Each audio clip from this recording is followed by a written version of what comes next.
పడేస్తూ ఉంటారు. ఎప్పుడు ఏదో వస్తువును పట్టుకుంటూ ఉంటారు. ఆ వస్తువులతో పాటు మరెన్నో జెమ్స్, బ్యాక్టీరియా, దుమ్ము, మట్టి, ఫంగస్, ఇంకా ఇలా ఎన్నో.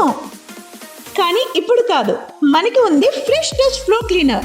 దీంట్లో ఉన్న ఫార్ములా అన్ని రకాల బ్యాక్టీరియాలను, ఫంగస్ను తొలగిస్తుంది మరియు మీ ఫ్లోర్ని ఉంచుతుంది 99.99% పరిశుభ్రంగా. కేవలం 3 మూతల ఫ్లోర్ క్లీనర్ని బకెట్ నీళ్ళల్లో కలిపేయండి. శుభ్రంగా మీ గదిని తుడిచేయండి. ఇప్పుడు అయింది మీ ఇల్లు సురక్షితంగా మరియు పరిశుభ్రంగా. ఫ్రెష్ టచ్ ఫ్లోర్ క్లీనర్ మీ ఇంటిని ఫ్రెష్గా ఉంచుతోంది. ఏపీ రాజధాని ప్రాంతం విజయవాడలోనూ త్వరలో మెట్రో పరుగులు పెట్టబోతుంది. ఇందుకు సంబంధించి కీలక ముందడుగు పడింది. మెట్రో రైల్ డీపీఆర్కు సీఎం చంద్రబాబు ఆమోదం తెలిపారు. కేంద్రం నుంచి అనుమతులు రాగానే తొలిదశ మెట్రో పనులు ప్రారంభం కానున్నాయి.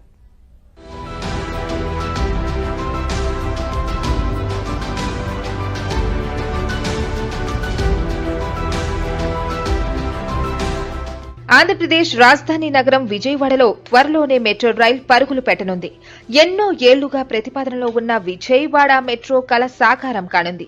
Vijayawada metro rail project DPR ను రాష్ట్ర ప్రభుత్వం ఆమోదించింది. మొదటి దశ పనులు చేపట్టడానికి గ్రీన్ సిగ్నల్ ఇచ్చింది. సిస్ట్రా సంస్థ 2010లో ఇచ్చిన తుది డీపీఆర్ ప్రకారం ఈ నిర్ణయం తీసుకుంది. దీని ప్రకారం మొదటి ఫేజ్ లో విజయవాడలో 2 కారిడార్లు, రెండో ఫేజ్ లో అమరావతి రాజధానికి కారిడార్లను నిర్మించేందుకు వీలుగా కీలక నిర్ణయం తీసుకున్నారు. రాష్ట్ర ప్రభుత్వం డీపీఆర్ కు ఆమోదం తెలపడంతో కేంద్ర ప్రభుత్వానికి అధికారికంగా పంపడమే మిగిలింది.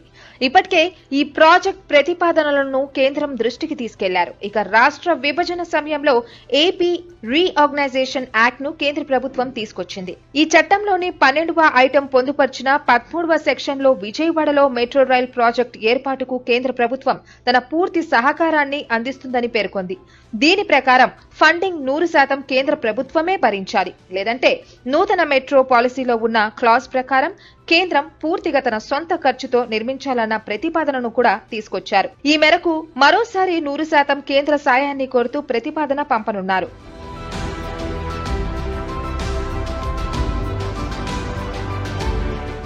కేంద్రం నుంచి అనుమతులు రాగానే తొలిదశ మెట్రో పనులు ప్రారంభించడానికి ఏపీ మెట్రో రైల్ కార్పొరేషన్ సిద్ధంగా ఉంది. తొలిదశలో పండిత్ నెహ్రూ బస్ స్టేషన్ నుంచి గన్నవరం వరకు కారిడార్ 1 లో 25.05 కిలోమీటర్లు, పీఎన్బీఎస్ నుంచి బంద్ర రోడ్డు మీదుగా పెనమనూరు వరకు కారిడార్ 2 లో 12.45 కిలోమీటర్ల చొప్పున మొత్తంగా 38.40 కిలోమీటర్లతో పనులు చేపట్టాలని భావిస్తోంది. ఈ పనులపై ఏపీ మెట్రో రైల్ కార్పొరేషన్ అధికారులు గ్రౌండ్ ప్రిపరేషన్ చేసి ఉంచారు.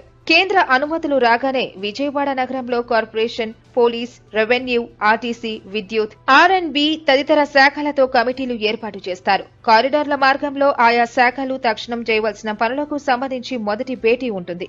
భూసేకరణ ప్రతిపాదనలు గతంలోనివే కాబట్టి ఆ మేరకు పనులు ప్రారంభించాల్సి ఉంటుంది. సెంట్రల్ డివైడర్ పై పిల్లర్ల పనులకు ఇబ్బందులు లేవు కాబట్టి భూసేకరణ జరిగే వరకు వేచి చూడకుండా ముందుగా టెండర్లు పిలిచి పనులు అప్పగించడం జరుగుతుంది.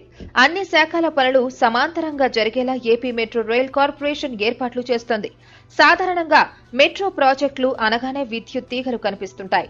హైదరాబాద్, బెంగళూరు, చెన్నైలో విద్యుత్ తీగలతో కూడిన ప్రాజెక్టులే ఉన్నాయి. దేశవ్యాప్తంగా కూడా ఇదే విధానం కొనసాగుతోంది. అయితే విజయవాడ మెట్రోలో థైరల్ విధానాన్ని అనుసరించాలని ఏపీ మెట్రో కార్పొరేషన్ భావిస్తోంది. ఈ విధానంలో ట్రాక్ నుంచి విద్యుత్ తీసుకునే వెసులుబాటు ఉంటుంది.